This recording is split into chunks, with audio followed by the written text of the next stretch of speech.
Baik teman-teman, saya akan bercerita dengan hal-hal tersebut biar terbayang oleh teman-teman bahwa ada proses efisiensi yang dapat dilakukan. Coba sekarang bayangkan ya, misalnya ada petugas yang harus menghitung lembur karyawan. Ketika dilakukan dengan pencatatan kehadiran yang ditandatangan atau ditulis di kertas, apa yang harus dilakukan oleh si petugas lembur ketika akan menghitung berapa hak lembur karyawan?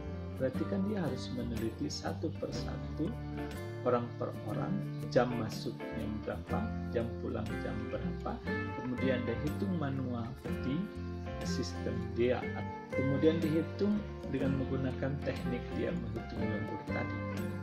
Tapi bayangkan sekarang ketika pencatatan kehadiran sudah dicatatkan di menggunakan finger scan, datanya langsung masuk ke database.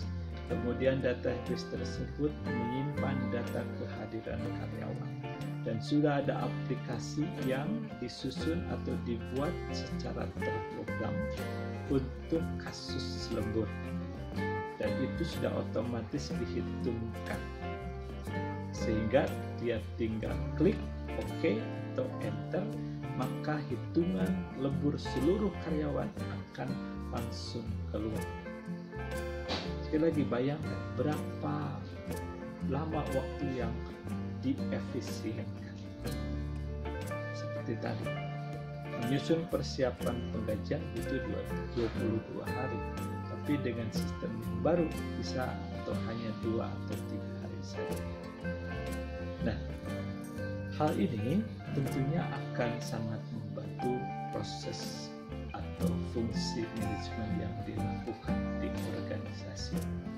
Hal ini tentunya sangat membantu dalam proses, baik itu dalam proses planning, dalam proses organizing, proses leading, ataupun controlling.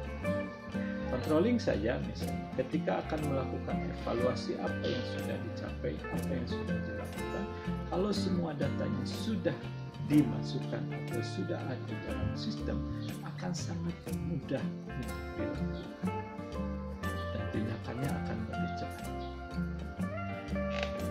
Teman-teman, dari cerita tersebut rasanya sudah cukup jelas bahwa kemajuan teknologi itu akan sangat membantu dalam mencapai efektivitas dan efisiensi proses manajemen yang dilakukan.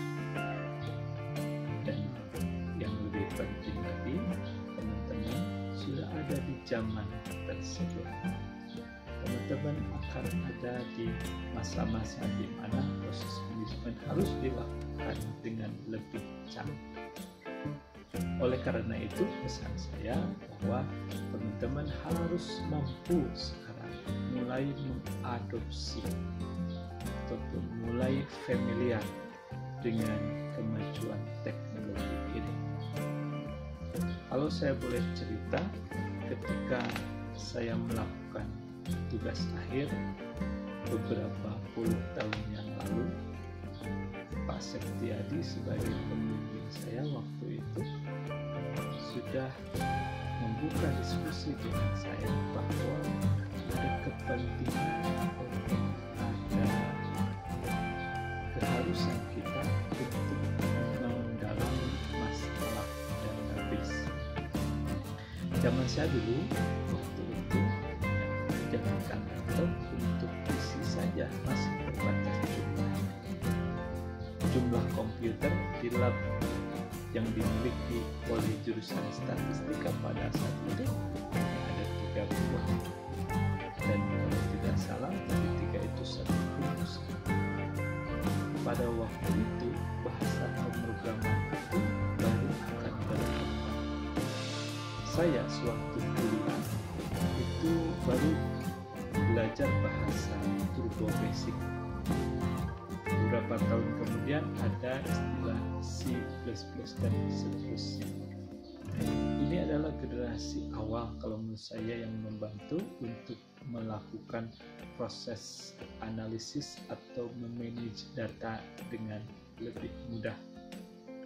Nah, sekarang ketika data itu semakin banyak, teman-teman sudah ada di era big data. Jadi mau dimanapun nanti teman-teman berkarir, karena tidak akan bisa lepas dari fungsi manajemen, jadi keharusan teman-teman untuk memahami dan mendalami terkait dengan teknologi informasi harus dilakukan. Jadi istilah mainframe, kemudian HARP atau PDA, dalam pengertian personal digital assistant, kemudian client computer, ada server, ada cloud gitu ya. Jangan lagi menjadi istilah-istilah yang asing bagi teman-teman. Apalagi teman-teman adalah orang-orang yang tidak bisa dilepaskan dari data dan informasi dalam pekerjaannya.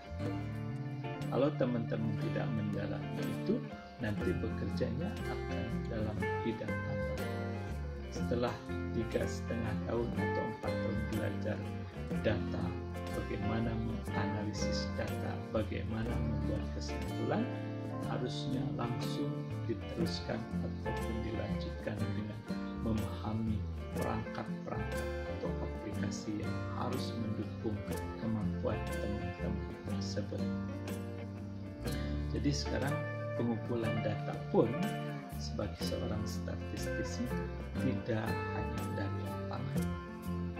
Pertanyaan saya sekarang, sudah sejauh mana teman-teman punya keahlian atau kemampuan untuk mengcapture data secara online? Mengambil data dari Twitter, mengambil data dari katakanlah internet, seperti apa? Kalau belum, makanya mari kita tingkatkan kemampuan itu, karena sekarang teman-teman akan melakukan analisis data dan pengambilan kesimpulan sebagai core yang diandalkan dari teman-teman untuk memberikan opini ataupun pendapat terkait dengan data yang dimiliki. Ya, itu harus dilakukan.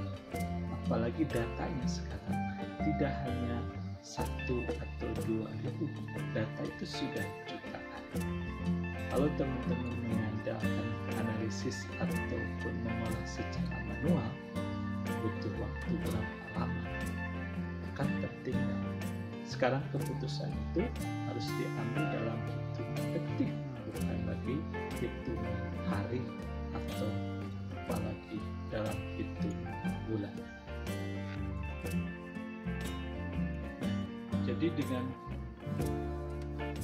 Jadi dengan demikian teman-teman nggak usah khawatir ya, bahwa kondisi yang akan kita hadapi itu apalagi ke depan dengan wabah corona atau pandemi COVID-19 ini, mau tidak mau akan memaksa teman-teman untuk lebih mengandalkan kemajuan teknologi informasi, bekerja secara online, meeting secara online, ataupun wawancara secara online akan menjadi hal yang biasa dan lumrah dilakukan dalam kondisi kenormalan. Saran saya harus mulai memahami apa arti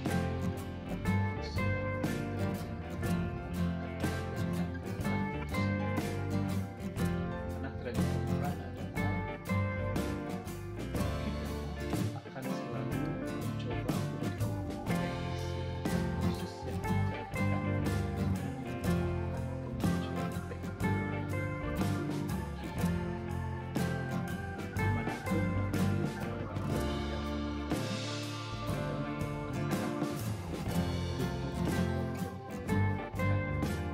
diharapkan memiliki kompetensi yang lebih tinggi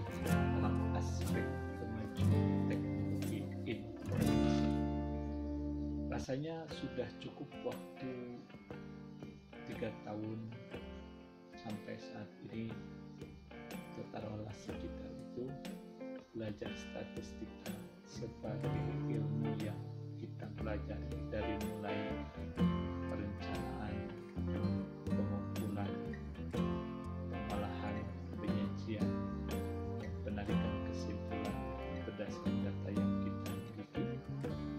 Sekarang kita mulai loncat pada hal-hal yang bisa meningkatkan kita atau menambah kemampuan kita dalam teknologi informasi. Kenapa saya banyak tugas yang begitu